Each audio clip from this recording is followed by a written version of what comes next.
વિસરી હાર આપ્યો પ્રત્યક્ષ ભૂપ 14 લોકમાં મારે તુજ સમો કોઈ નહીં તાહેરું માહેરું એક રૂપ ચિરે તાહરો અક્ષર ગાય જે સાંભળે તેના કુટુંબ સહિત પાવન થાય બને નરસૈયો મીઠા બોલી સુરી જવે તારે કર જોડી કૃષ્ણજી સમ ખાય ધીરે ધન્ય તું એમ કહે શ્રી હરિ નરસૈયા તું મારો ભક્ત સાચો देखो बाबा राम कलंदर कैसी बाजी लाया रे आदयंत मध्य सदा निरंतर अलख निरंजन राया रे लंका जैसी पार बढ़ाई समुद्र जैसी खाई रे रावण मार्यो विभीषण स्थाप्यो फिर गई राम दुहाई रे मथुरा से हरि गोकुल आए प्याले दूध पिलाया रे नंद बाबा की धेन चराई जसोमती सूत कहाया रे केस पकड़ कर कंस पछाड़े और पुतना धाव्या रे बाकी सरभर कौन करत है जाका हलदर भाई रे फिकर फिकर कर सब जग जागे फिकर कछु नहीं पाई रे बनत नाम देव सुन हो त्रिलोचन राम कलंदर आया रे देखो बाबा राम कलंदर कैसी बाजी लाया रे जो बनिया न्याम जोरे गोविंद जी से ना गाया रे આજકાલ કરતા ઘટ જાજરિયા ઓચિંતો કાળ આવે રે સાજ ઘાટ તે સજના કીધો ધામસ ધુમ્મસ ભાગ્યો રે મંદિરિયામાં અગ્નિ પર જરિયો ત્યારે કૂપ ખોદવા લાગ્યો રે સામા સરોવર પારણ બાંધી વિખિયા પારણ આવે રે જીવતા જીવડો વલખા મારે તરવાને તુમડા વાવે રે સંસાર રમની તું રમી રમી આવ્યો હજુના જીવડો જાગ્યો રે ઘટમાં ઘા પડે ગળધડા ધડ તો મૂરખ અંગ મારે રે સામા સરોવર જીલવાને બેઠો હરી ભજી ભલો ના કહાવ્યું રે भने नरसैयो जन्म धरीने मुखडे नाम આવ્યું રે જો બનિયા ના જોરે ગોવિંદ जी से ना गाया रे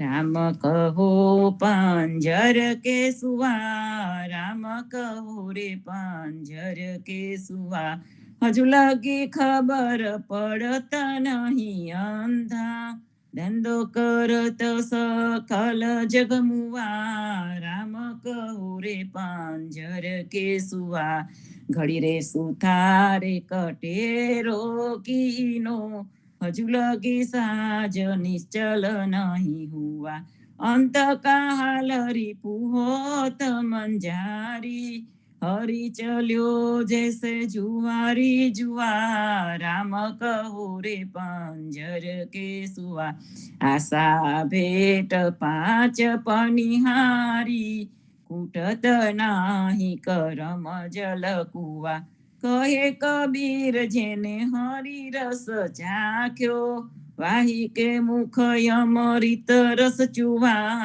राम कहो रे पंजर के सुआ गोविंद गुना गोपाल गुना गाइले रे गोविंद गुना ऐसो समय बहुरी नहीं पे हो फिर पछते हो मेरे मना गाइले रे गोविंद गुना जिन तुमको तन मन धन दीन हो नयन नासिका मुख रसना જાકોર ચિતમાં સદસ લાગે, તાહી ન સુમર્યો એક છીના, ગાઈ લે રે ગોવિંદ ગુના.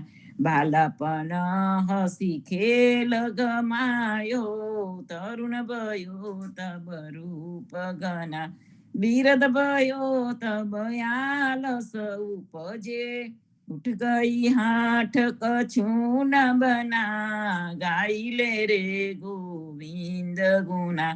અધમ તરે અધિકાર ભજન તે, જે જે આએ હરિ શરણા.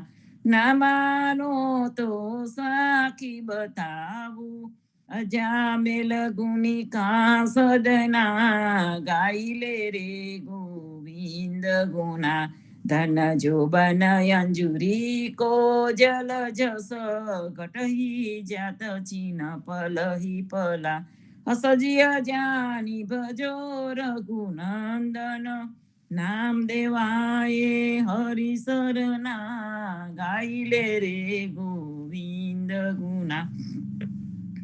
આરતી શ્રી જગન્નાથ મંગલા કરી, પરસત ચરનાર વિંદયા પદા હરી. ગણન ગણન ઘંટ બાજે બેન બંસરી, બાજત મૃદંગ તાલ નાદ ખાંજરી. દીપક જ્યોત જગમગે શ્રી કંચનાપુરી, નવબાતી અગર તેલ પાવક જરી. ઇન્દ્ર દમન સિંધુ ગાજે રોહિણી ખડા, મારકંડ શ્વેત ગંગા આનંદ ભરા. એક નામ તીન લોક 14 ભુવન સંચરાચરી, રોમ રોમ રંકાર કાહે શું ડરે. ગરુડ ખંભ સિંધ પોર જાતરા ભરી, હીરા માણિક મોતી પના જોત કી જડી. રતન સિંહાસન આપ બિરાજે બેત કી છડી, 56 ભોગ નીત લાગે હોત હરિહરી. સુર નર મુનિ દ્વારે ઢાળે બ્રહ્મા વેદ વચરી, ધન્ય ધન્ય રાધો શ્રી આજ કી ઘડી. ધન્ય ધન્ય રાધો શ્રી આજ કી ઘડી. શ્રી રામ મંત્ર આરતી કીજે, શંકર સનકાદિકા यही रंग बीज. हृदय ताल बिमल बोध पंच बाती जारी, तन मन निज पर हरो तो आए वेद वारी. अखंड ज्योत बिमल बोध बहे दीन राती, आरती रघुनाथ जी की जय पर भाती. कहत कबीर समझ धीर ऐसे लो लाए, चरण टेक रघुनाथ जाके निर्भिस पद पाए. श्री राम मंत्र आरती कीजे, शंकर सनकादिका यही रंग बीजे.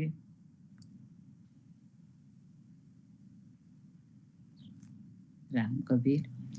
कृष्ण जी कहता उठो रे प्राणी, कृष्ण जी ना नाम विना मिथ्या रे वाणी. प्रभाते उठीने लीजे कृष्ण जी નું નામ, કૃષ્ણજીએ વાસ્યું રૂડું ગોકુલિયું ગામ. કૃષ્ણજી માતા રે હમારે, કૃષ્ણજી तात સગાને સહોદર મારે, કૃષ્ણજી ભ્રાત. કૃષ્ણજીએ મામો માર્યો માસી સંહારી, પોતાના જાણીને હરિએ મુગતિ આપી. કૃષ્ણજી જામીલ તાર્યો મહાહૂતો પાપી, એક કોલીએ કૌતુક કીધું તેને અચલ પદવી આપી. કૃષ્ણજીએ ગુણકા તારી અહલ્યા ઉદ્ધારી, કૃષ્ણજીના નામ ઉપર જાવું બલિહારી. દાસલડા બને રે હરિની ભગતિ જાની, મહેતા નરસૈયાના સ્વામીની બોલો અમૃત વાણી. કૃષ્ણજી કહેતા ઉઠો રે પ્રાણી. ધન્ય ધન્ય પદ્મનાભને જંગલના છોરસિયા, આગળ પાછળ ઝાડ ઝુંડને વચમાં પોતે વસિયા. વાડીએ જઈએ રે વૈષ્ણવ વાડીએ જઈએ, પદ્મનાભના દર્શન કરતા સુખિયા રે થઈ. વાળી તો વૈકુંઠ સરીખી દર્શન દુખડા રે હરિએ. અધ્યારુને દર્શન દીધું એ જસોદાના છઈએ. ગોકુલથી વાલો પાટણ પ્રગટ્યા પદ્મનાભ કહીએ. અધ્યારુએ પ્રગટ ગુણ ગાયો 28 લઈએ. વાડીમાં કબીર બિરાજે સદગુણ જીવન કહીએ. ગુરુ ગોવિંદના દર્શન કરતા 84 ટળીએ. અધમો ધારણ સંકટ નિવારણ ભક્ત વત્સલ કહીએ. મોહનના સ્વામીને ભજો રાખો 28 હૈયે. વાડીએ જઈએ રે વૈષ્ણવ વાડીએ જઈએ.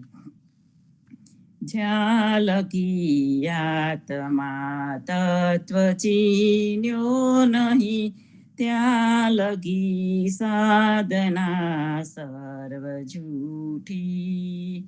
માનુષ દેહ તારો એમ એડે ગયો માવઠાની જેમ વૃષ્ટિ ઉઠી. શું થયું સ્નાન સેવાને પૂજા થકી. શું થયું ઘેર રહી દાન દીધે. જ્યાં લગી આત્મા તત્વ ચીન્યો નહીં. શું થયું ધરી જટા ભસ્મ લેપન કરે. શું થયું વાળ લોચન કીધે. શું થયું તપને તીર્થ કીધા થકી. શું થયું માળ ગ્રહી નામ લીધે. જ્યાં લગી આત્મા તત્વ ચીન્યો નહીં.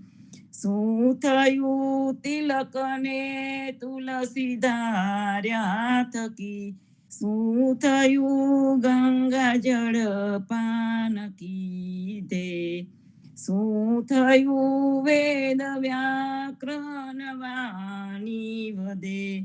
શું થયું રાગને રંગ જાને. જ્યાં લગી આત્મા તત્વ ચીન્યો નહીં. શું થયું ખટ દર્શન સેવા થકી. શું થયું વર્ણના ભેદયાને. એ છે પરપંચ સહુ પેટ ભરવાતના. આત્મા રામ પરિબ્રહ્મના જોયો. બને નર સૈયો તત્વ દર્શન વિના. રત્ન ચિંતામણી જન્મ ખોયો. જ્યાં લગી આત્મા તત્વ ચીન્યો નહીં. ત્યાં લગી સાધના સર્વ જૂઠી. ત્યાં લગી સાધના સર્વ જૂઠી. જીવનજી મહારાજ માગું શરણું તમારું. શરણું તમારું રામા શરણું તમારું. જીવનજી મહારાજ માગું શરણું તમારું. કૃષ્ણદાસને ભક્તિ આપી સર્વ ભક્તોની કષ્ટી કાપી. ભુજા ગુજરનો ઉદ્ધાર કીધો કેશવદાસને શરણે લી. ગુરુ સંગાતે યાત્રા વિશે મારવાડને ઉગાર્યો. કૃષ્ણ કેશવને નિમિત્ત કરીને કાંઠો સુરત તાર્યો. પદ્મનાભ જ્ઞાનીજી દાદા સુખદેવજી ગોપાલા. જીવનજીએ કૃપા કરીને ઉગાર્યા સૌ બાળ. રામ કબીરની દ્રઢ નૌકામાં જીવનજી બેસાડે. કૃપા કરીને કબીર કૃપાલુ ભવસાગર ઉતારો. જીવનજીના બાળ ગોપાલો રામ કબીર ઉચ્ચારો. ભવસાગરથી તરવાનો યા સુંદર છે બહુઆરો. અનન્ય ભક્તિ નમ નિષ્ઠાને સત્સંગતને ધારો. અવિશ્વાસને દૂષિત ભોજન સલીલ સંગને ટાળો. નિશંક હોઈને ભજન કરો તો નામ ફળે તત્કાળ. મુજ પાપીને શરણે લીધો એવા દિન દયાળુ. સદગુરુ જીવન છો નિજ નામ જીવન કૃષ્ણ જીવન રામ. સદગુરુ જીવન છો નિજ નામ જીવન કબીર જીવન રામ. હર મા બાપ પર કૃપા કરીને કાનમ પાલ ઉગાર્યા. જીવનજી મહારાજ માગું શરણું તમારું. શરણું તમારું રામ શરણું તમારું. જીવનજી મહારાજ માગું શરણું તમારું. શ્રી જીવન શ્યામ ને દ્વારકાદાસ રાઘવ વસંત ને નરસિંહદાસ. ભગવાન રઘુનાથ ને શ્રી જગન્નાથ. જગદીશ ચંદ્ર તે સુદય દુનાથ. જગદીશ ચંદ્ર તેના પ્રેમ જીવનદાસ. પ્રેમ જીવનદાસ ના અપૂર્વદાસ. એ છે જીવનજીનો પરિવાર. ગુરુ પરંપરાનો વિસ્તાર. ગુરુ પરંપરા જે જન ગાય તે જનનું જીવન પાવન થાય. ગુરુ પરંપરા જે નિત્ય ગાય ઇષ્ટ કૃપા પર થાય. અહનિશ સમરણ જે જન કરે પ્રેમ ભક્તિથી તે જન ટળે. જીવનજી મહારાજ માગું શરણું તમારું. શરણું તમારું રામ શરણું તમારું. જીવનજી મહારાજ માગું શરણું તમારું. સ્વામી કૃપા કરો અતિ ઘણી. સ્વામી રે મારા સ્વામી કૃપા કરો અતિ ઘણી. બાજો કુવિચાર ચલ ભક્તિ દેતા હેરી.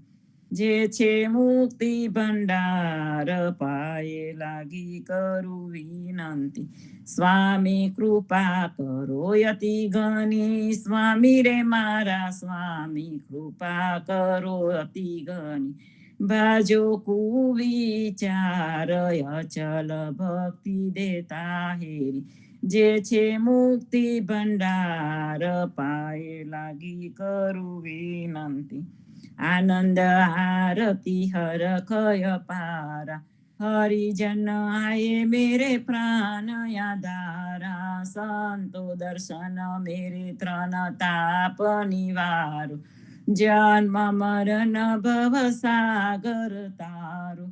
શાક પાક મળી ભોજન પાવો. સંત સંગત મળી હરિ ગુણ ગાવો. ઘેર ઘેર મંગલ હોત બધાય. જન જીવન તહા બલ બલ જાય. આનંદ આરતી હર ખય પારા. હરિજન આયે મેરે પ્રાણ આધાર.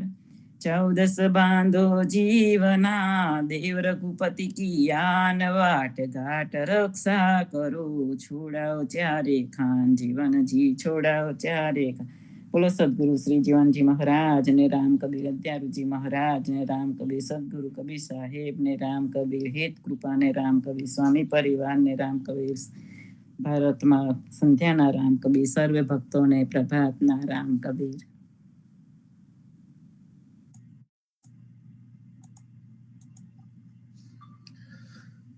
રામ કબીર. સર્વે સંતો ભક્તોને પ્રભાતના રામ કબીર. ભારતમાં સંધ્યાના રામ કબીર. સ્વામી પરિવારને રામ કબીર. જીવનજી મહારાજની ગાદીને તેમના ક્રાંતિકારી વિચારોને સાદર સપ્રેમ રામ કબીર. સંતો પૃથ્વી દોડ નો સત્સંગ ચાલે છે. પૃથ્વી દોડ આપણા જીવનમાં જીવનસ્થ થઈ રહી છે. જીવનસ્થ થઈ એનો અર્થ કે આપણા જીવનમાં એ આવી ગઈ છે. એ ફક્ત અધ્યરુજી મહારાજ નું કીર્તન નથી રહ્યું. એ અધ્યરુજી મહારાજની અનુભૂતિ તો છે જ. એમણે પૃથ્વી તત્વને એટલી સુંદર રીતે કાવ્ય રચનામાં આપણને જણાવી દીધું.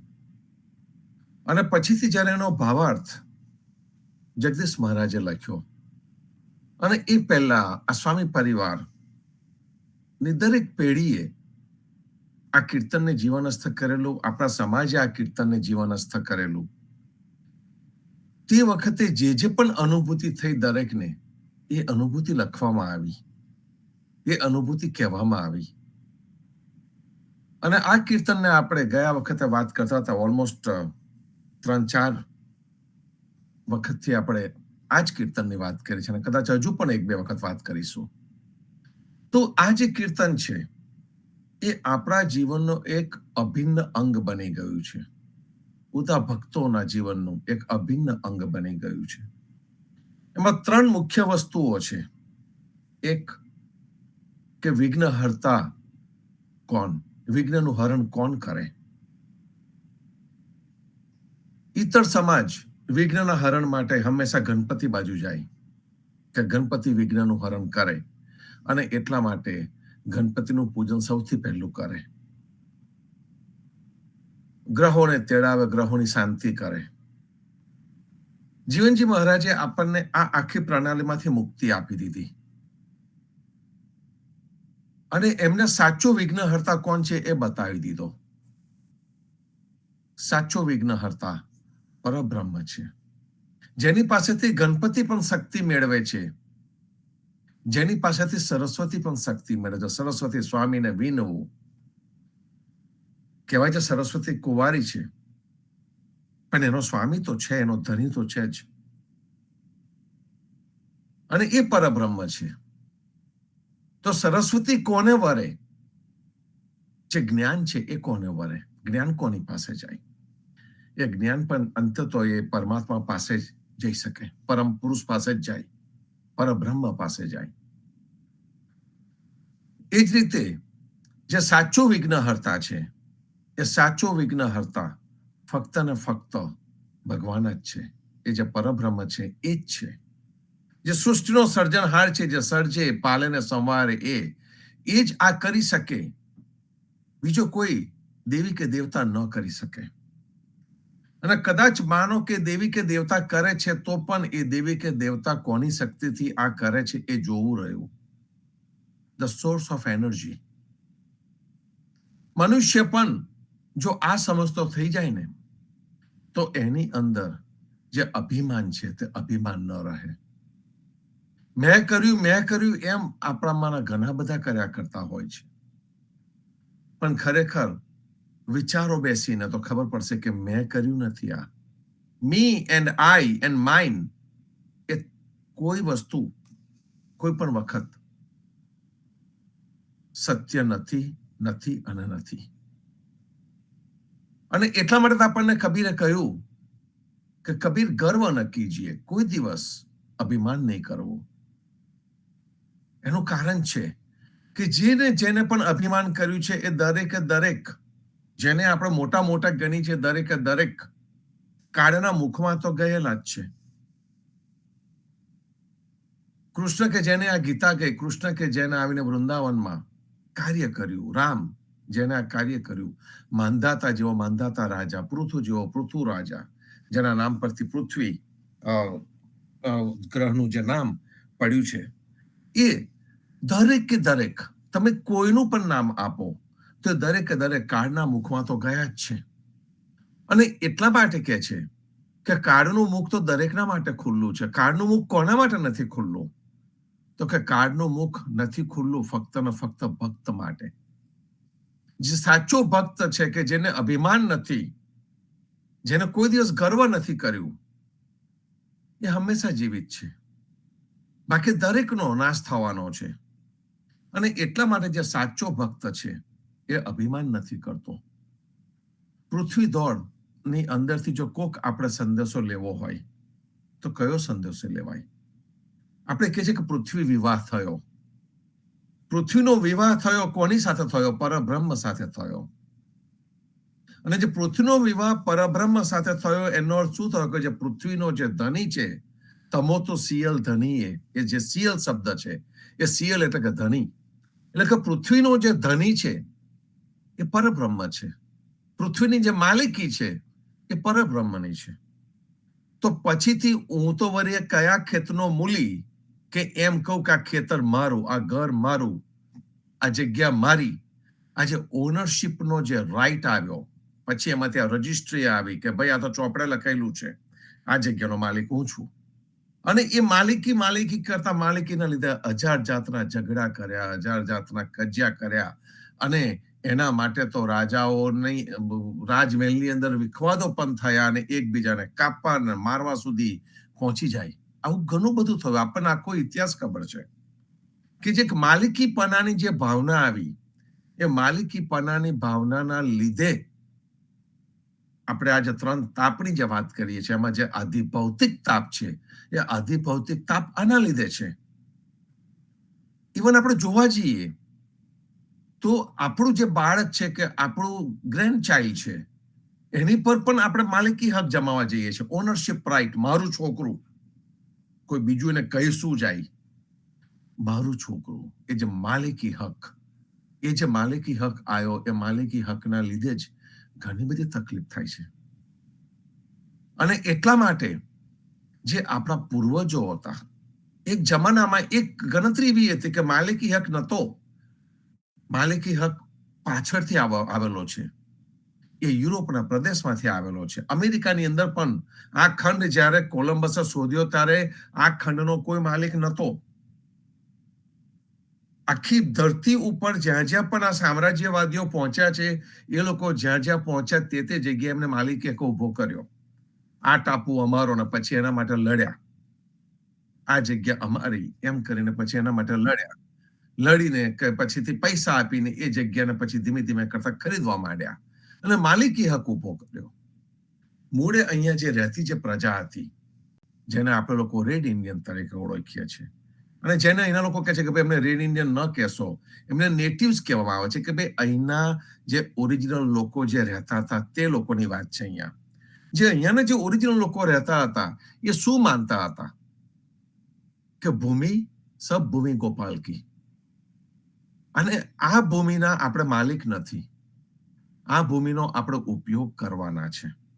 અને આ ભૂમિનો જે આપણે ઉપયોગ કરવાના છે, એ ભૂમિ આપણને જેવી મળી છે એના કરતા સારી મૂકીને અહીંયાથી જવું છે.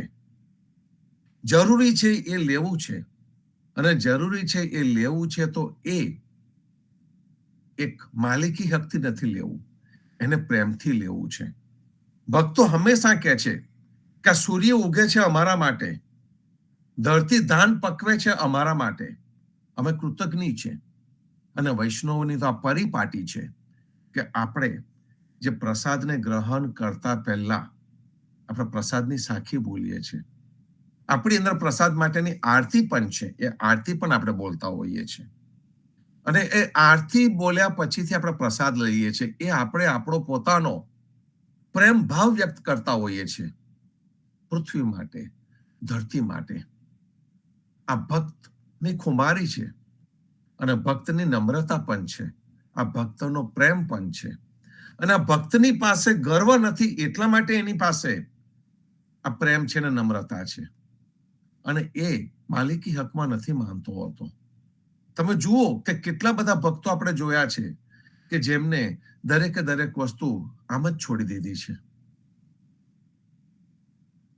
નામદેવ કે કદાચ કોઈક એક સંતનો કોઈક પ્રસંગ છે, અને એ પ્રસંગની અંદર કંઈક પ્રસાદ ધરાયો મંદિરમાં, અને કંઈક ઘી લેવા માટે ગયા, અને એ જે પ્રસાદ ધરાવ્યો આવીને પેલું કૂતરું ખાવા માંડ્યું, અને કૂતરું એ પ્રસાદ ખાવા માંડ્યું, અને આવી જાય છે આ અત્યારનો બ્રાહ્મણ હોય તો કૂતરાને કે હડે હડે પથરો લે કે લાકડું લઈને મારે છૂટું, કારણ કે એને કૂતરાની અંદર એને જીવ નથી દેખાતો. કૂતરાની અંદર કૂતરું જ દેખાય છે. ભગવાનનો પ્રસાદ કહી ગયું, પણ ભગવાનનો પ્રસાદ ખાધો એ તો બરોબર છે, પણ એની અંદર એની પોતાની ઈચ્છા થઈ કે આ પ્રસાદ તો મારે ખાવાનો છે. ત્યાર પછી પણ નામદેવ તો કે છે, દેવ તમે તો પૂંછડી હલાઈને ખાવ છો, દેવ તમે તો આટલું સરસ ભાવ પ્રેમથી એને ખાવ છો, સરસ ચાટી ચાટીને ખાવ છો, દેવ થોડુંક તો ઉભા રહો, હું તમને ઘી પીરસી આપું, ઘી લઈને આવ્યો છું. આ ભક્તનો ભાવ છે સંતો. અને ભક્તોનો જે ભાવ છે ને તે આ છે. રામજી મોટા સાથે ઘણી વખત અમારા સંવાદ થાય. એમના ગામમાં કબીર ના સંતો આવે, અને એ વખતે કંઈક આપણા જે ભગતો હતા કે એટલા બધા પૈસા વાળા ન હતા, પણ પોતાને ત્યાં દૂધાનું તો રાખતા હતા. દૂધ હતું, સવારે દૂધ પહેલું કાઢીને એ સંતોના ચરણે ધરવા જાય. એ જ ગરીબ ભગત એ દૂધથી ગુજરાન પણ ચલાવી લે, પણ સાથે સાથે પ્રેમ ભક્તિ તે સૌથી પહેલું એને આપવા માટે એ જાય. કદાચ પોતે ઓછું પીએ પણ સંતના ચરણે પહેલો ધરી દે. હંમેશા આપણે ત્યાં અતિથિ આવેલા છે તો આપણે અતિથિનું સ્વાગત કરેલું છે. ભોજનના સમયે આવે તો ભોજનની વાત આપણે કરેલી છે. આ આપણી પરંપરા છે સંતો. અને અને અમીરીને કે ગરીબીને કોઈ લેવા દેવા નથી. એની અંદર ફક્ત ને ફક્ત કંઈક હોય તો આ જ છે, પ્રેમ ભાવ છે. મને હજુ યાદ છે કે કાંતાબા અને જગદીશ મહારાજ હતા, અને કદાચ હજુ પણ એ પ્રણાલી ચાલતી હશે કે જ્યારે પણ પુન્યાદના મંદિરની પાછળ કૂતરી વિયાઈ ત્યારે કાંતાબા હંમેશા એને ભોજન પીરસતા, એને પેલો આપણે શું શીરો એ જઈને પીરસતા, કે જેથી એ કૂતરી ભૂખી ન રહે, એના બાળકોને પણ પોષણ આપે. એ માં છે, એના બાળકોને પણ પોષણ મળે, અને એ કૂતરી પોતાના જ બાળકોને ભૂખ લાગીને ખાઈ ન જાય એની કાળજી કરવા માટે કરતા હતા. અને જે કૂતરું પોતાના નજીક કોઈને આવવા ન દે એ કાંતાબાને સહજ રીતે નજીક આવવા દીધું હતું. અને આ જ વસ્તુ અમે અમારી બરોડાની સોસાયટીમાં પણ જોઈ છે કે ત્યાં પણ બહેનો આ કરતી હતી, નાના બાળકો પણ આ કરતા હતા. અને નાના બાળકો બહુ જ પ્રેમથી કૂતરીની પાસેથી જઈને એનું કુરકુરિયું લઈને રમાડી શકતા હતા. એ કૂતરી કે જે ક્રૂર થઈ શકે, જે કરડી શકે, જેના લીધે તમારે કદાચ 14 ઇન્જેક્શન ગોચાવવા પડે, એ ક્રૂરતા ક્યાં ભૂલી ગઈ? સૃષ્ટિનું એ સર્જન છે, એની અંદર પણ પ્રેમ મૂકેલો છે. અને એ જે પ્રેમ મૂકેલો છે એ પ્રેમ ભક્તો દરેક જગ્યાએ જોતા હોય છે. પુણ્યના મંદિરમાં ચકલી માળો મૂકે તો પંખો ચલાવવામાં ન આવે, કારણ કે ચકલી ઉડતી હોય અને ચકલીને કંઈક વાગી ગયું તો. આ એક પ્રેમ છે, પશુ સૃષ્ટિ ઉપરનો આપણો આ પ્રેમ છે. અને એ જ પ્રેમ આપણે વનસ્પતિ ઉપર પણ રાખેલો છે. અને એ જે પ્રેમ ને આપણે રાખ્યો છે, એને જે આપણે સાચવ્યો છે, એ સાચી વસ્તુ છે. અને આ પ્રેમની અંદર કોઈ માલિકી નથી. આ પ્રેમને આપણે ક્યાં લેવા જઈએ? આ પ્રેમ કંઈક બજારમાં વેચાય છે? આ પ્રેમ કોઈક મંદિરમાં મળે છે આપણને? ના. આ પ્રેમ આપણને આ જીવનની પાઠશાળામાંથી મળતો હોય છે. અને આ જીવનની પાઠશાળામાં આ જે પ્રેમ આપણને મળે છે, એ પ્રેમ આપણી સૌથી મોટો ગુણ કહી શકાય, કે જેને આપણે સૌથી મોટી એસેટ કહી શકાય. માલિકી હક નહીં. પૃથ્વી દોડ આપણને આ શીખવાડી રહી છે. પૃથ્વી દોડ આપણને માલિકી હક ન જતાવવા માટે કહી રહી છે. અને એની સાથે શું આવ્યું તો કે એ જ પૃથ્વી દોડ આપણને કહેતી જાય કે તું તારી જાતને પણ ઓળખ, તું તારી જાતને આગવી ન સમજ. તારી અંદરનું જે મોટું જે તત્વ છે, જે પૃથ્વી તત્વ છે, એ પૃથ્વી તત્વને તું સાચી રીતે ઓળખી લે અને નિરાભિમાની બની જા. આ પૃથ્વી દોડ પ્રભુના ગુણગાન ગાતા ગાતા મનુષ્ય જ્યારે વિચાર કરતો બેસે ત્યારે આવી જગ્યાઓ પર જતો રહે. આપણે ઘણી વખત કોંકણના મોટા લેખકોની વાતો કરતા હોઈએ છીએ. આ કોંકણના જે મોટા લેખકો જેની આપણે વાતો કરીએ છીએ, એમની શું અનુભૂતિ છે? તાકી એ લોકો પણ અનુભૂતિ મેળવવા માટે ધરતીના કોઈક એવા ભાગો પર જઈને બેઠા કે જ્યાં બેસીને કંઈક વિચારી શકાય, જ્યાં બેસીને કંઈક સારું કનેક્શન થઈ શકે, અને જ્યાં બેસીને તમને જેને બનાવ્યો છે એની સાથે ભેગા થઈ શકો. આ એક ભાવ દરેકની અંદર છે, પણ દરેકે પોતે કેળવવો પડે, એને મોકળાશ આપવી પડે. ઘણી વખત હું ગઈકાલે શેર કરતો હતો કે ઘણી વખત વિચાર શૂન્યતા મનમાં આવી જતી હોય છે, કોઈ જ વિચાર ન રહે, અને પછી લાગે કે હવે છે શું, શૂન્ય જેવું લાગે છે, બધું ભૂલી ગયા હોય એવું લાગે આપણને. પણ એકલા બેઠા હોય ત્યારે કંઈક ને કંઈક પાછું વિચાર શૂન્યતામાંથી જ કંઈક એવો વિચાર ઉભો થાય કે જે આપણને આ દિવ્યતાની સાથે જોડી દેતો હોય. અને જે દિવ્યતા સાથે જોડતું જાય એ ભાવ પ્રેમ શામાંથી ઉભો થયો? તો કે છે એ ભાવ પ્રેમ આ શબ્દોમાંથી ઉભો થાય છે. એ શબ્દો ગમે ત્યારે કહેવાયા હોય, ભગવદ્ ગીતા 2500 વર્ષ પહેલા કહેવામાં આવી હોય, રામાયણની રચના ગમે ત્યારે થઈ હોય, અને જે નૂતન રામાયણ, જે નવા નવા રામાયણ રચાતા જાય છે, એની રચના ગમે ત્યારે થઈ હોય. અધ્યર્યુજીએ પણ અર્જુન ગીતા કે અધ્યર્યુજીએ પણ આપણને બધા શાસ્ત્રોનો સાર 30 કીર્તનમાં આપ્યો. ત્યાર પછીના કવિઓએ પણ ઘણું બધું લખ્યું. કૃષ્ણદાસના પુત્ર શ્યામદાસજીએ પણ લખ્યું. સ્વામી પરિવારની દરેક પેઢીએ પોતપોતાનું કંઈક ને કંઈક લખતા ગયા અને આપતા ગયા આપણને. 400 વર્ષ સુધી આ પરંપરાને સાચવતા આવ્યા. એ જ સમાજે પણ એને સાચવી. જો સમાજ એને સાચવ્યું ન હોત, 400 વર્ષ સુધી આ પરિવાર એને સાચવ્યું ના હોત, તો અત્યારે આપણા હાથમાં શું હોત? આપણું પોતીકું કહી શકીએ એવું આપણી પાસે શું હોત? અને મૂળે વસ્તુ આ જ સમજવાની કે જે આપણને પોતીકું લાગે છે, જે આપણું પોતાનું લાગે છે, એ પોતીકું અને પોતાની લાગતી વસ્તુને હંમેશા ને હંમેશા આપણે પાસે રાખીએ છીએ. અધ્યર્યુજીના 28 કીર્તનનો ગુટકો આપણે હંમેશા પાસે રાખતા હતા. મને હજુ યાદ છે, કાસાપુરમાં અમારા મોતી બાપા એક નાના અમથા તાકા પાસે બેસીને દીવાના અજવાળે પણ એ ગુટકો વાંચ્યા કરતા હતા. બહુ જ ઓછું બોલે, એમને ભાગ્ય મેં બોલતા જોયા હશે. રામ કબીર સિવાય મેં કદાચ એમને કશું બોલતા સાંભળ્યા પણ નથી. રામ કબીર બોલતા સાંભળ્યા છે, પણ એ હંમેશા ને હંમેશા એની સાથે કનેક્ટેડ હતા. એ કીર્તનો સાથે કનેક્ટેડ હતા. અને આ કઈ બહુ આગળની પેઢીની વાત નથી. 1 કે 2 પેઢી આગળ કે તરત જ આપણને આ દેખાય છે, એ પેઢીની હું વાત કરું છું. તો એ જે પેઢી છે અને આપણી અત્યારની જે પેઢી છે, અને આપણા પછીની આપણે ત્રીજી પેઢી તો અત્યારે જોઈ રહ્યા છે, અને ઘણા વડીલો અત્યારે ચોથી પેઢી પણ જોઈ રહ્યા છે. એ ફેર ક્યાં આવ્યો? એ ડિસ્ટન્સ ક્યાં આગળ પડી ગયું?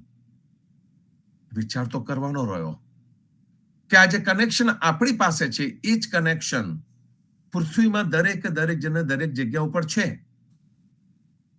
આજે હું કોંકણના લેખકોની વાત કરું છું. કોંકણના લેખકોને ઓરિએન્ટલ એટલે કે આપણી બાજુનું જે પૂર્વ બાજુનું જે લિટરેચર છે, એ પૂર્વ બાજુના લિટરેચરની આટલી બધી અસર કેવી રીતે થઈ ગઈ? એમને મનુના કાયદા પણ વાંચ્યા, એમને વેદો પણ વાંચ્યા, ઉપનિષદો પણ વાંચ્યા, જર્મનીમાં પણ વંચાયા, ભગવદ્ ગીતા પણ વાંચી. અને એનું એ લોકોએ વાંચીને સ્વીકાર નથી કરી લીધો. એ લોકોએ એનો એક્સપેરિમેન્ટ કર્યો, એનો પ્રયોગ કર્યો. અને પ્રયોગ કરવા માટે એમને પોતાની ધરતીનો ઉપયોગ કર્યો છે. એવું નથી કે લોકો કૂદીને ભારતમાં જતા રહ્યા કે ચાલો ભારતની ભૂમિ ઉપર જઈએ ને ત્યાં શીખીએ. ના, આ લોકો ત્યાં નથી ગયા. એમને ભારત નથી જોયું, પણ ભારત અનુભવ્યું છે પુસ્તકોના દ્વારા. ભારતમાં ગયા હોત તમને શું જોવાનું મળત? જે આપણે હમણાં જોઈએ છે, ગાંડી ગયેલી ભક્તિ, કર્મકાંડ, એ કદાચ એ લોકોએ જોયું હોત. અને પછી વિચાર કે આ વેદ ઉપનિષદના જે જ્ઞાનમાં બધું જે લખ્યું છે, એ બધું ક્યાં છે? મનુના કાયદા કઈ જગ્યાએ અમલમાં મૂકવામાં આવેલા છે? એ લોકો પણ માથું ખંજવાળતા હોત. કારણ કે એમને જે જોયું છે, જે સાચું દર્શન કર્યું છે, પુસ્તકોની અંદર સાચા શબ્દોનું દર્શન કર્યું છે, એ સાચું દર્શન તો રહ્યું નહીં. કંઈક લિમિટેડ કર્મકાંડ જ રહી ગયા. અને એ દર્શને કરત તો એમની કેટલી ભ્રમણાઓ તૂટી જાત. કેટલા બધા વિદ્વાનો અહીંયાથી પૂર્વમાં ગયા છે અને નિરાશ થઈને લૂંટાઈને પાછા આવ્યા છે. એમની પાસે અહીંયા પાછા આવવાના પૈસા નતા, એવી રીતે ભારતમાં લૂંટાયા છે. એ આપણું અત્યારનું ભારત. અને આપણા વિચારો એકદમ ઊંચા, જેના લીધે આખી દુનિયા આકર્ષાય છે આપણા ભારત બાજુ. અને એ જે શબ્દો છે, એ દરેક શબ્દોને આપણે આપણા પોતિકા કર્યા. ગ્રેટ એલેક્ઝાન્ડર, સિકંદર આખી દુનિયા પર રાજ કરવા નીકળ્યો. આખું દુનિયાને જીતવી હતી. એને દુનિયા જીતવી હતી તો એ સાથે શું લઈને નીકળ્યો હતો? ઇલિયાડ નામનું એક પુસ્તક છે. એ ઇલિયાડે હંમેશા સાથે રાખતો. આપણને બધાને કદાચ એવું જ છે મનમાં કે સિકંદર પાસે મોટામાં મોટું સૈન્ય હતું, ગ્રીકોનું સૌથી મોટું સૈન્ય લઈને નીકળ્યો હતો, અને એના સૈન્યની તાકાતથી, એની સંખ્યાથી જ એને દુનિયાને જીતી છે. પણ એની ઉપર કોનું રાજ ચાલતું હતું? એની પર પેલું જે પુસ્તક લઈને સાથે ચાલતો હતો ને, ઇલિયાડ એનું રાજ ચાલતું હતું. એમાંથી પ્રેરણા મેળવતો હતો. અને એ જે પુસ્તક છે એ પુસ્તકને એને મડાઈને નહોતું રાખ્યું. એ પોથીને માથે ઉચકીને નહોતો ફરતો. એ પુસ્તકનો ઉકેલતો હતો. એમાંથી એ શક્તિ મેળવતો હતો. એ વિચારોમાંથી એને મળતું હતું. અને એના લીધે સિકંદર જ્યાં જ્યાં પણ ગયો છે ત્યાં ત્યાં એને વિજય મળ્યો છે. ભારતમાં ચોક્કસ જ એને હુમલા કરીને જીત્યો અને એને સામનો કરવામાં આવ્યો. એની સ્વાભિમાની પ્રજાએ એનો એવો સામનો કર્યો, એક આદિવાસી પ્રજાએ પણ એનો એવો સામનો કર્યો કે એને લાગ્યું કે આ ખુમારીવાળી પ્રજા છે અને ખુમારીવાળી પ્રજાને જીતવાની બહુ અઘરી છે. અને પછી એ પુરુ રાજાની જે આપણને સ્ટોરી બધાને ખબર છે કે એ સાંભળ્યા પછી તે ધીમો રહીને પાછો વળી જાય છે. અને આ જગ્યાએથી એને વેદને લઈ જવા હતા. વેદના વિચારોને પણ એને ઉઠાવવાની ઈચ્છા હતી અને એને વેદ મેળવવાનો પ્રયત્ન કર્યો, પણ સ્વાભિમાની પ્રજાએ એને બધું આપવાની ના પાડી, ઇન્ક્લુડિંગ વેદ પણ ન આપ્યા. એ વેદની પણ છે એક નાની અમથી ટચુકડી સત્ય હકીકત જે થઈ ગઈ છે કે એને એક બ્રાહ્મણનો કહ્યું કે હું તારા વેદને લેવા માટે આવીશ, તો બ્રાહ્મણને જીવનો પ્રશ્ન લાગ્યો. એટલે બ્રાહ્મણ કહે છે કે સારું, આવતીકાલે તમે વેદ લેવા માટે આવજો, હું તમને આપીશ. આખી રાત એ બ્રાહ્મણે એ વેદોનું પઠન કર્યું અને એને અગ્નિમાં આહુતિ આપતો જ ગયો. એનું કારણ છે કે એને પોતાનું પવિત્ર પુસ્તક આ આક્રમણકારીને આપવું ન હતું. પણ જ્યારે એ વેદનું પાઠ ને પઠન કરતો હતો એ વખતે એનું બાળક પણ ત્યાં આગળ હતું. અને બાળક પણ તેજસ્વી બુદ્ધિવાળું ગ્રહણ કરે જતું હતું. અને જ્યારે બીજે દિવસે એના સૈનિકોને ત્યાં મૂકીને ગયો હતો કે આ બ્રાહ્મણ પાછો ભાગી ન જાય, તો એનો મૂકીને ગયો હતો એ સૈનિકોને. તો સૈનિકો પહેરો પણ બહાર ભરતા હતા કારણ કે એને વેદ લઈ જવા હતા. તે વખતે બીજે દિવસે જ્યારે સિકંદર આવે છે અને કહે છે લાવો મારા વેદ, તે વખતે ખુમારીથી આ માણસ કહે છે કે હું મારો જીવ તમને આપી શકું, વૈદ ના આપી શકું તમને. આ જે શબ્દો જેના જીવનની અંદર પરમેનન્ટ સ્થાન કરી ચૂકેલા છે, જેના હોઠ ઉપર આ શબ્દો બોલાતા હોય છે, આ એની વાણી છે. હું ના આપું આ તમને, ન આપી શકું. એ તો મેં અગ્નિને હવાલે કરી દીધું, પણ ત્યાં તો મને વચન આપ્યું હતું કે હું તને વેદ આપીશ, કે મેં તમને વચન આપ્યું હતું. એ વેદો મારા આ બાળકને કંઠસ્થ છે. આ બાળકને તમે લઈ જાઓ. એને વેદ બધા જ કંઠસ્થ છે, એને મુખપાઠ કરેલા છે, એને આવડે છે.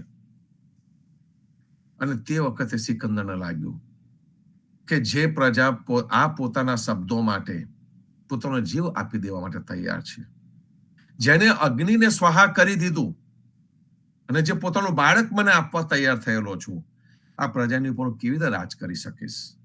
પાછો વળી ગયો. એ પુરુ રાજાએ એનો સામનો કર્યો, આપણી પ્રજાએ સામનો કર્યો. એક આદિવાસી જાતિ, આખી આદિવાસી જાતિએ પોતાનો જીવ આપી દીધો. સ્વાભિમાની બ્રાહ્મણે વેદ ન આપ્યા. આવી અનુભૂતિ જ્યારે આક્રમણકારોને થઈ ત્યારે આક્રમણકારીઓ પાછા ગયા. એ એક જમાનામાં શક્તિ હતી. અને ત્યાર પછીનું શું થયું આપણને ખબર છે કે સોમનાથ અને મંદિરો લૂંટાયા અને કશું થઈ નતું શક્યું. પેલાની અંદર કોણ ઉભો થયો હતો? પ્રજા ઉભી થઈ હતી, જાતે પ્રજા ઉભી થઈ હતી. એ આખી આદિવાસી પ્રજા ઉભી થયેલી. એક રાજા ઉભો થઈ ગયો, એની જોડે આખી પ્રજા ઉભી થઈ ગઈ હતી. સ્વાભિમાની બ્રાહ્મણ ઉભો થઈ ગયો હતો. ત્યારે પેલાને જવું પડ્યું છે પાછું.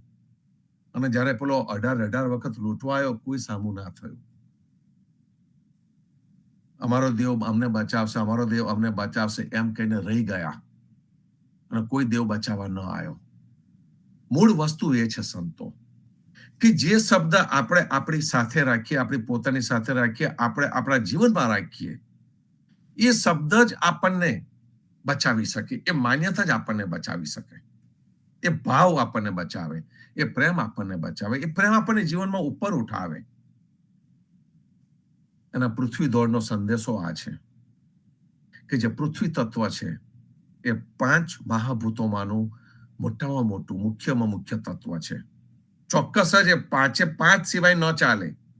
પાંચમાંથી એક ન હોય તો પણ ન ચાલે, અને પાંચની ઉપર જે ભગવાન, જે ક્રિએટરે જે આપણી અંદર જે ચૈતન્ય મૂકેલું છે એ ચૈતન્ય ન હોય તો પણ ન ચાલે. એટલે પંચ મહાભૂતની અંદર જ્યારે જીવ આવે, જ્યારે ચૈતન્ય આવે, ત્યાર પછી એને ચૈતન્યના લીધે આપણે હરીએ ફરીએ આપણી અંદર રામ છે એવું કહીએ તો એ રામ એ છે. અને એ છે એટલા માટે તો આ શરીર, આ વાણી ઉપયોગમાં આવી શકે છે. એનાથી બીજાને ફેર પણ પડી શકે તેમ છે. અને એ આપણને પૃથ્વી દોડમાંથી મળે. પૃથ્વી દોડમાં પૃથ્વીનો ઉદ્ધાર કરવામાં આવેલો છે. વરાહ અવતારની વાર્તા આપણને બધાને ખબર છે, વાર્તામાં મારે નથી જવું. પણ પૃથ્વી નો ઉદ્ધાર જેને કર્યો છે એને પૃથ્વી વરી ચૂકી છે.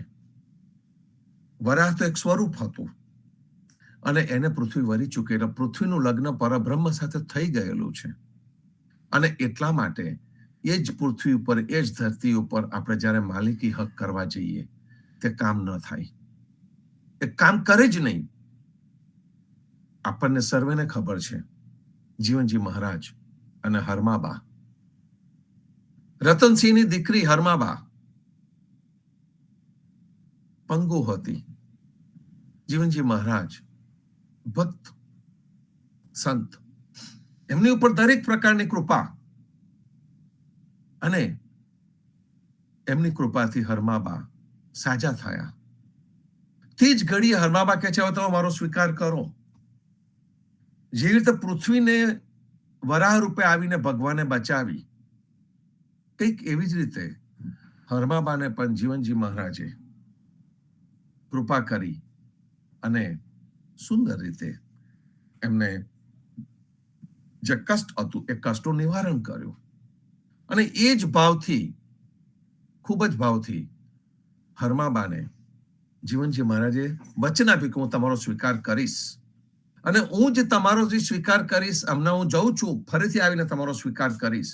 એ દીર્ઘ દ્રષ્ટા જીવનજી મહારાજ, કે જેમને ઓલરેડી સંન્યાસી થઈ ગયેલા હતા, એ ફરતા સંત હતા. એ સંતે પરિવાર શરૂ કરવાનું નક્કી કર્યું, અને એ જે પરિવાર શરૂ કર્યો તે પરિવારની વાત એટલે આપણો પોતાનો આ પરિવાર થયો. એ દ્રષ્ટા હતા, એમને ખબર હતી કે એક આખો સમાજ જે ઉભો થશે, કે જુદું વિચાર કરતો સમાજ ઉભો થશે, અને જે જુદું વિચાર કરતો સમાજ ઉભો થશે એ સમાજ માટે મારે લગ્ન કરવું રહ્યું.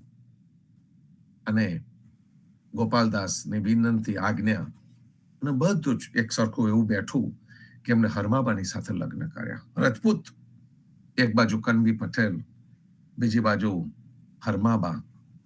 રતનસિંહ છે એ રતનસિંહ પણ રતનદાસ થયા, એ પણ કબીર વિચારધારામાં આવી ગયા. આ સાચો ઇતિહાસ છે, આપણી પાસે આ લખેલું છે, અને આ ઇતિહાસ આપણે જાણવો રહ્યો, એને ઉજાગર કરવાનો રહ્યો. આ ઇતિહાસને આપણે જાણીએ છીએ, એનું નાટ્યાંતર પણ કરવામાં આવ્યું છે. અને એનું જે નાટ્યાંતર કરવામાં આવ્યું છે, નાટ્યાંતર આપણે 3 નાટક પરિચય મહોત્સવમાં આવવાના છે. અને આપણે આ સાચા ઇતિહાસને ઉખેડવાના છે, એ ઇતિહાસના સાચા ભાવને ઉખેડવાનો છે આપણે. અને ઇતિહાસના જે સાચા ભાવને સમજીશું તો આપણને શું મળવાનું છે? જે આપણને પૃથ્વી દોડમાં કહેવામાં આવ્યું છે તે આપણને મળવાનું છે. અહંકાર, ગર્વ નહીં રહે, કાળના મુખમાં આપણે નહીં જઈએ, અને જે પણ આપણું જીવન છે એ જીવન ઉચ્ચ પ્રકારથી આપણે જીવતા રહીશું. તો સંતો, આપણે આ જ ભાવમાં રહેવાનું. આપણા ઉદા ભક્તોની પૂનમ જુદી રીતે ઉજવાય. આપણે કીર્તન ભક્તિ ગાઈએ, આપણે લાઈનોમાં ના પડીએ. આ મંદિરમાં આટલી પૂનમ ભરી એવું કહેવા માટે નહીં કે આપણી સ્પર્ધા થતી નથી હોતી. આપણે તો આ સરસ પડથારા ઉપર બેઠા છે, પડથાર પર બેઠા બેઠા આપણે કીર્તન ગાવાના, અને કીર્તન ગાઈને જે આપણું પોતાનું પોતીકું કહી શકાય એવો જે સમાગમ છે, એ સમાગમનો આપણે સત્સંગ કરવાના. એ આ વીકેન્ડમાં કરવાનું છે સંતો. સાખી પારાયણનો 3જો વિશ્રામ લેવાનો છે, અને સાખી પારાયણનો જે આપણે 3જો વિશ્રામ લેવાના છે, એ 3જા વિશ્રામમાં જે ભક્તોએ સાખી ગાવી છે, સાખીનું ગાન કરવું છે, એ આપણો આ સત્સંગ પતે પછી અમને ચોક્કસ કોલ કરજો. 7 ભક્તો 5 ભક્તો ભેગા થઈને પ્રબોધ કા અંગ, બહુ સરસ અંગ છે. જીવનની સાખીમાં પણ પ્રબોધ કા અંગ છે. કબીરજીની અંદર પણ આ પ્રબોધ કા અંગ છે. એટલે પ્રબોધ કા અંગ, અને એના વિશે તો આપણા યદુનાથ મહારાજે બહુ સુંદર ઘણું બધું કહ્યું છે. પાછળ કોઈક વખત વાતો કરીશું. અને અગાધ કા અંગ, બહુ મોટો અંગ છે એ પણ અગાધ, કે જેને કહીએ કે સાઇઝ અને શેપ દરેકમાં મોટામાં મોટું અગાધ, અનલિમિટેડ, એનો અંગ. આ 2 અંગનું આપણે ગાન કરવાના છે.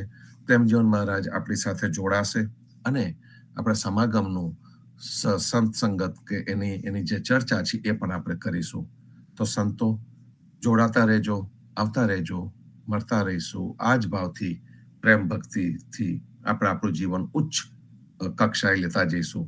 ત્યાં સુધી સર્વે સંતો ભક્તોને પ્રભાતના રામ કબીર, ભારતમાં સંધ્યાના રામ કબીર, સ્વામી પરિવારના રામ કબીર, જીવનજી મહારાજની ગાદીને, તેમના ક્રાંતિકારી વિચારોને સાદર સપ્રેમ રામ કબીર.